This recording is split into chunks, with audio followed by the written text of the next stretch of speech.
আসসালামু আলাইকুম। নতুন আরেকটি ভিডিওতে আবারও আপনাদেরকে স্বাগত জানাচ্ছি। আজকের ভিডিওটাও আমি সকাল থেকে শুরু করেছি। আর আজকে সকালে নাস্তায় রয়েছে পায়েস রান্না করে নিয়েছি, আর সেই সাথে পরোটা তৈরি করছি, আর সেই সাথে সবজিও করে নিয়েছি। তো এই হচ্ছে আজকে সকালে আমাদের ব্রেকফাস্ট। তো আমি আর আমার হাজব্যান্ড আমরা দুজন নাস্তা করব। আর আমার বাচ্চারা নাস্তা করতে চায় না, তারপরও ওরা পরে করবে। এখানে ব্যানানা আছে, তারপর ব্রেডও আছে, তারপরে এই তো এখানে পরোটা, তারপরে ভেজিটেবল, পায়েস, তো অনেক কিছুই ছিল মোটামুটি। তো এই তো এখন দুপুরবেলা আমি রান্নায় চলে এসেছি। আর আজকে দুপুরবেলা আমি রান্না করব উচ্ছে আলু দিয়ে বাটা মাছের ঝোল।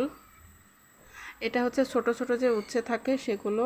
আর তো এইগুলো খেতে আমার কাছে বেশি ভালো লাগে। বড় বড় যে করলা থাকে সেগুলো তুলনায় এগুলো আমার কাছে খেতে ভালো লাগে। তো এইগুলো আমাদের বেশিরভাগ আনা হয়।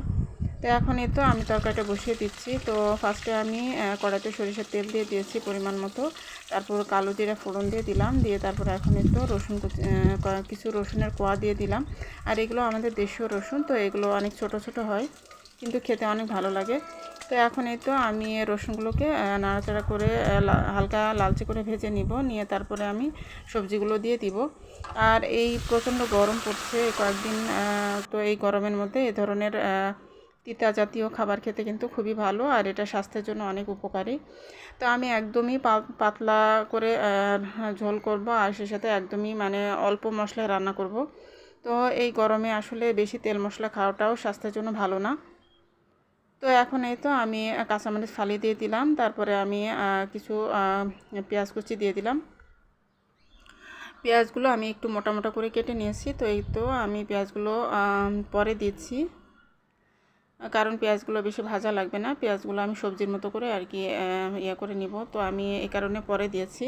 আর এখন আমি লবণ দিয়ে দিচ্ছি, আর সেই সাথে হলুদের গুঁড়া দিয়ে দিলাম। তো এই হচ্ছে মশলা কিন্তু তেমন কিছু দিব না। আর আমি শেষের দিকে জিরা সরিষা বাটা দিয়ে দিব। তো এই হচ্ছে আমার এই তরকারির মশলা, খুবই অল্প মশলায় স্বাস্থ্যসম্মত একটি তরকারি। তো আপনারা চাইলে কিন্তু এভাবে বাসায় ট্রাই করে দেখতে পারেন। এভাবে রান্না করলে কিন্তু খুবই ভালো লাগে খেতেও যেমন ভালো লাগে তেমনি স্বাস্থ্যের জন্যও কিন্তু অনেক উপকারী। তো আমি কিছুক্ষণ ঢাকনা দিয়ে ঢেকে তারপরে পানিটা শুকিয়ে নিয়ে তারপরে এই তো এখন আবার নাড়াচাড়া করে দিচ্ছি।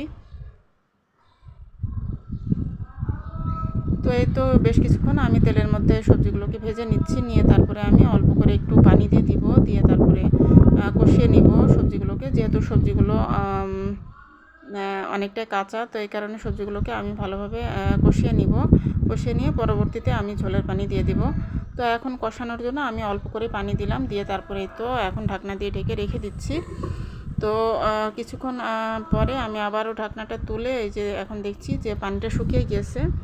তো পানিটা শুকিয়ে সবজিগুলো খুব ভালোভাবে কষানো হয়ে গেছে। তো আমি এখন নাড়াচাড়া করে তারপরে ঝোলের পানিটা দিয়ে দিব। তো আসলে আমি আজকে দুপুরবেলা ভয়েস দিচ্ছি।